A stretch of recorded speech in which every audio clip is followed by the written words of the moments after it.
Do I want to let another year of my life go by in a drunken stupor or addicted to a substance, wasting my life to carnal pleasures that result in unfulfilling existence? Because that's what I was living. When I was living in addiction, I was unfulfilled. I was not living a healthy life. I was not living a fulfilled life. I was not sustaining myself. I was destroying myself. The things that I would ask, make that decision to get sober in 2025. But first, I'm going to tell you a little bit about this channel. This channel is about addiction and recovery, and I try to tie in psychological and philosophical insights. If you're interested, stick around for more. Why couldn't I get sober 6 out of the last 7 years of my 20-year addiction? I was addicted to drugs and alcohol for some 20-odd years. I was doing one substance or another. I was never really a daily drinker, but I would binge drink. It got to a point where I would drink for 3, 4, 5 days at a time and then take a break. My thing was stimulants. I would take stimulants and then I would drink. That would allow me to drink more. So I remember sometimes I would have 64, 70 drinks in a session and still be functioning, barely functioning, but I was functioning. And looking back on it, I wonder how I'm alive. What I do know is that the best decision I ever made in 2024 was to get sober, and getting sober laid the foundation for the groundwork of the rest of my life.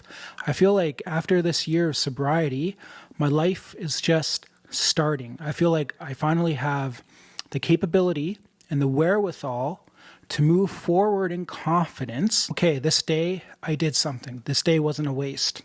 So for me, my habits are I meditate daily, exercise daily, I read daily, I write daily. As long as I accomplish those habits, I feel like the day wasn't wasted and it was a productive day.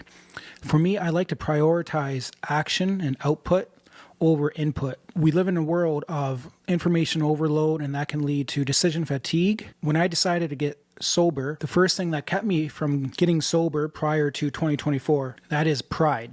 I had pride in myself that I was a man, strong and independent enough that if I have an addiction, I'm the one who's going to get rid of it. It's my addiction. I should be able to get rid of it, right? I'm smart enough, I thought. I read all kinds of books. I studied the science of addiction. I studied the power of habit. I even studied stoicism. I jumped on the stoic bandwagon before it was a bandwagon.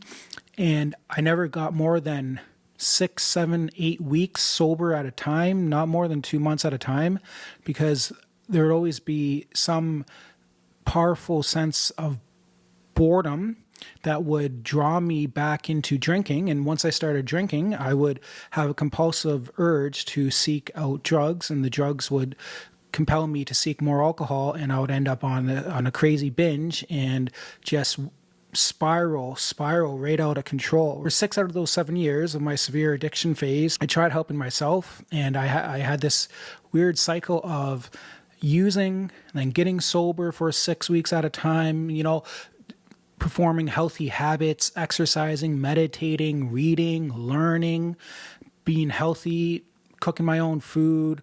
And then I would just feel bored. And I felt like because I was sober for this length of time, that I proved that I wasn't an alcoholic. I proved that I wasn't an addict, and that I could reward myself, that I could have a bottle of wine while I cook some beef stew, or I could have a couple of drinks with a steak dinner or something like that, right? So I was always tricking myself back into drinking. And then once I tricked myself into drinking, the drugs followed right behind. I did that cycle for 6 years. 6 years of insanity. I tried helping myself. And what prevented me from actually getting sober, what prevented me was my pride. My ego wasn't going to let me to admit that someone else might know more than me, and someone might know a better way than me, and that there is a better way, that people have expertise in addiction outside of myself.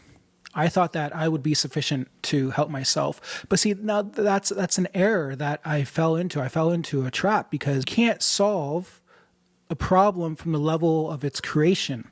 You have to solve it from a level above, from a top-down perspective, or an outsider looking in. That's what was missing, was that I wasn't including anyone else in my addiction phase. I was just trying to solve the problem from my own power, and my own power was inadequate to get me sober. The first thing I did was I prayed to God. So I reached a point where I remember I was struggling and wrestling with the fact that I was using drugs. I was becoming an addict, or that I was an addict. I would say, I remember a moment when I actually accepted the fact that I was an addict, and I played into it, and I stopped trying to get better. I stopped trying to get sober, and I started using multiple times per week. The cycles became shorter and shorter between a break and a use. I remember I'd be up 3-4 days, and then I would take 1-2 days off, sleep, back at it 3 days, whatever. And it got to a really bad point. And I was like that for a couple years. And I remember just looking into the mirror, at the side mirror in my bedroom, and I was utterly devastated and broken because I wanted help. And I reached a point where I knew I couldn't help myself anymore, and I accepted that I was an addict and this was my life. I still had that spark in me that wanted a life of sobriety and wanted something so much more than what I was living. So I had no recourse in myself. The only thing I knew to do was to pray to God. And I remember looking in the mirror and praying to God, God, please help me. I can't help myself.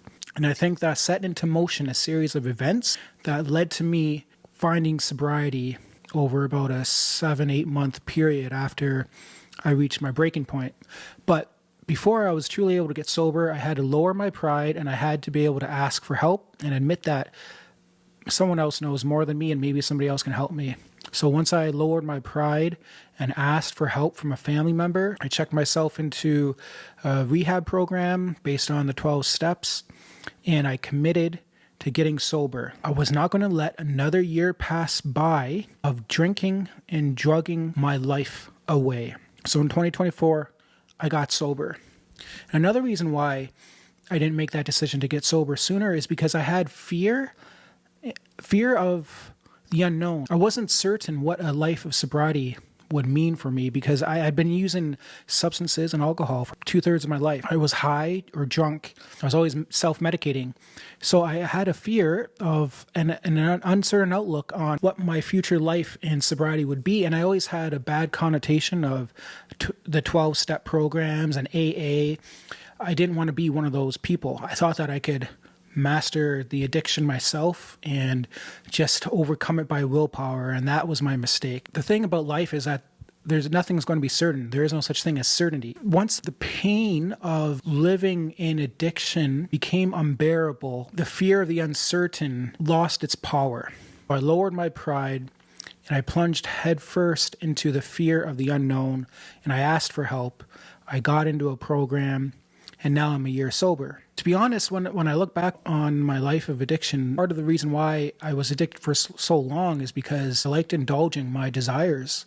To a large degree, I really sought out the pleasure because I enjoyed it.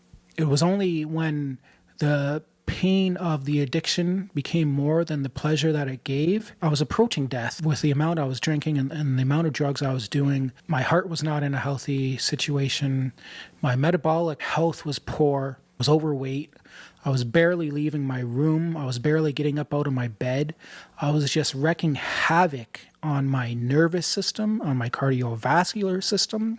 I'm surprised that I'm even here before you speaking as well as I am speaking, that I'm not brain dead to some capacity, because there are moments where, for all intents and purposes, I should have died.